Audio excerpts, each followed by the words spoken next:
All right. So hopefully you guys read the description of the video, or at least the title. Be warned, well, actually, be relieved that there will be no spoilers for WandaVision. Absolutely no spoilers in this video. I promise you. I will make later on. I will make videos later on that will have massive spoilers in them, but rest assured, I will give you plenty of warning before I actually give spoilers in those videos. So, like, after watching like the first two episodes, because I stayed up all night last night so that way I could watch them as soon as it dropped in my area, like as soon as it was available. And my first reaction is, wow, that was different. That was gutsy. Marvel, Disney, they have they went all of the way with their risk on this one. Basically, like it's completely different. They have balls. That's what I'm saying. Like it was so unexpected. It's definitely not the traditional Marvel film or the traditional Marvel TV show by any means. And if you're considering watching the TV show, that's something that you have to consider. It's not this action packed fighting thing that you expect from a Marvel entertainment product. It's just not.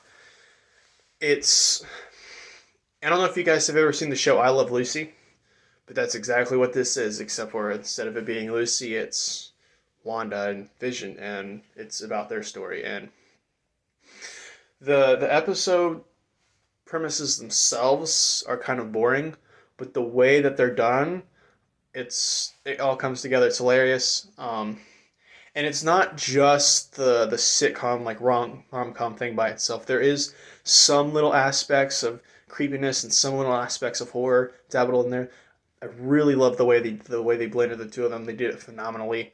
Um, the second episode had a little bit more of it than the first episode, and I think that was on purpose. I feel like as the episodes go on, you're going to see less comedy and more horror because this TV show, of course, is going to transition into Doctor Strange into the Multiverse of Madness, and believe me, I have plenty of theories on that will probably come up later on in the channel.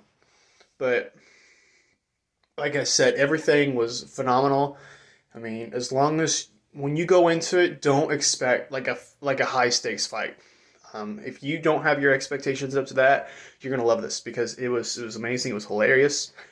Marvel is doing something new for once, and I love that. Marvel has been doing the same thing for such a long time. And yeah, I get it that Black Panther and Far From Home and Ragnarok and Endgame, they're all completely different and unique storylines that kind of interlock and connect in their own ways. But in the end, what the aspects that make them a Marvel film are all the same. That's not the case with this TV show so far, and that astounds me. That amazes me because Disney is taking that risk. Disney through Marvel is taking that risk. You have your expectations; they're not going to be met in a way that I don't know. It's just really crazy, and the thing is filled with Easter eggs, by the way. So I'm really excited. As these Easter eggs develop because I have theories, okay? Um, and one Easter egg in particular, I think people missed it or they just assumed that it was just an average Easter egg. No, I don't think it was just a regular throwaway gag. I think it means something. There's a connection there, but of course I'm not going to explain that in this video because this is a spoiler free video. Yes, it is. Um, the The show series, if you didn't know, releases on Fridays. So there was two episodes today, and then there's going to be a new episode every Friday from then on. And I see two episodes today as I'm recording this. So that might not get uploaded until like Saturday or Sunday. And so I'm going to watch them as soon as I can, and usually that means that like as soon as they come out, like on Disney Plus, which is I believe 1 a.m. Pacific time. So keep that in mind. If you're up when WandaVision episode 3 drops, maybe we can do a watch party together. That'd be pretty cool. That aside, it's Guys, this show it's something else. I mean,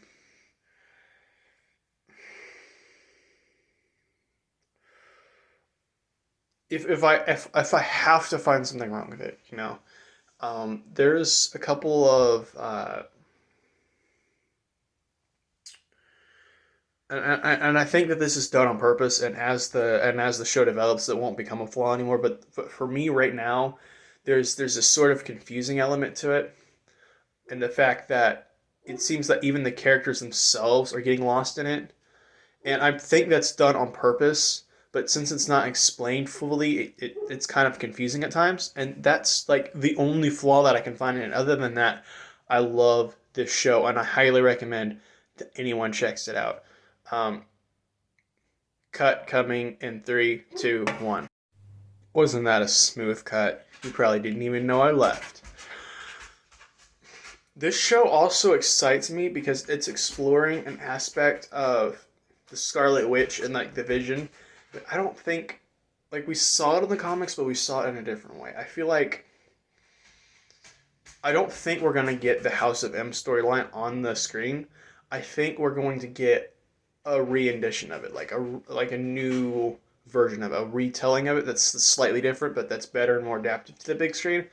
And I feel like that WandaVision is the start of that, which really excites me because, of course, we know that Vision isn't real. We know that Wanda and Vision will have twins in the series because that was in the trailers, but we know that those twins aren't real because Vision is dead. Even if he was alive, you can't have kids with an android. This is Wanda's. Um, I think, in my opinion, this is Wanda's reality warping kind of thing, and she's doing it to herself without realizing it.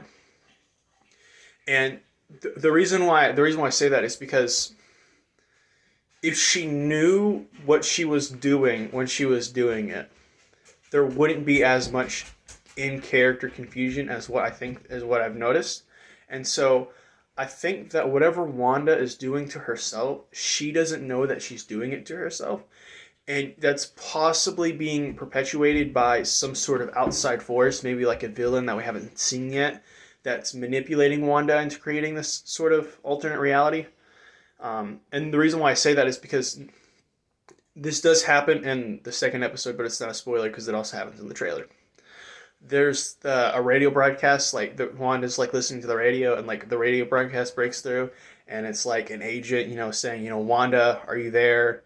Um, Wanda, and it's like, Wanda, can you hear me? Like, uh, Wanda, who put you there? It's like stuff like that, and it's someone trying to break through from the outside, talking to Wanda. But the way that they're talking about Wanda, the way that they're talking to her, it's not like Wanda willingly put herself in it.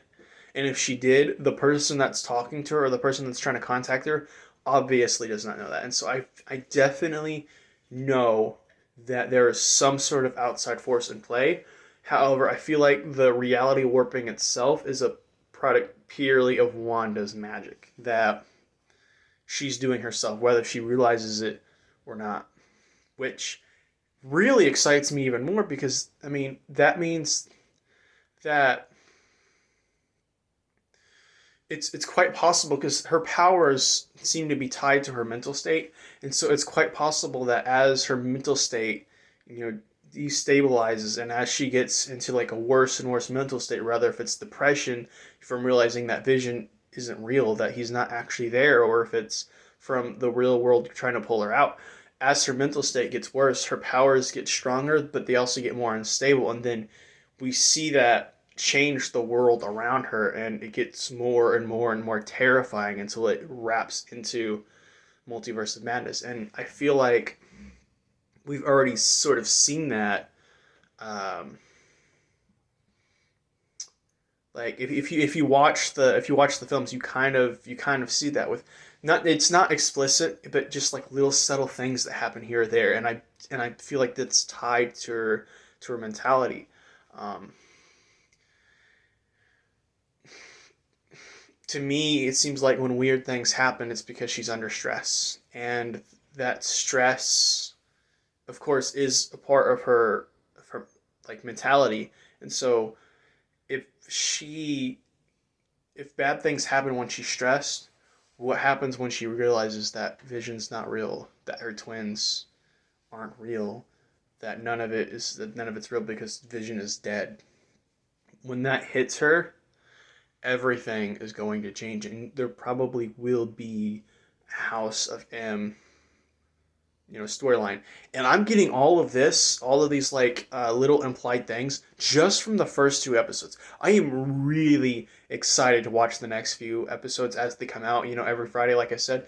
I highly recommend it, that if you are a Marvel film fan, or if you're a Marvel Comics fan, especially of the House of M comic series, or if you like Wanda or Vision, the characters in general, I highly recommend that you check out this show, because yeah, it's not a normal Marvel film or a normal Marvel TV show that you would expect. And yeah, it's kind of low key, and the plots by themselves are kind of boring, but the way the characters pull it off, the way the Elizabeth Olsen and Paul Bettany pull off their characters, it's beautiful in its own right, but it's also very hilarious, and it's done in such an amazing way.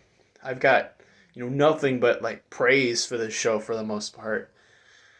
It's just it's amazing that Marvel is doing this, that they're doing something different for once. And I don't know, it fascinates me and interests me in so many ways. So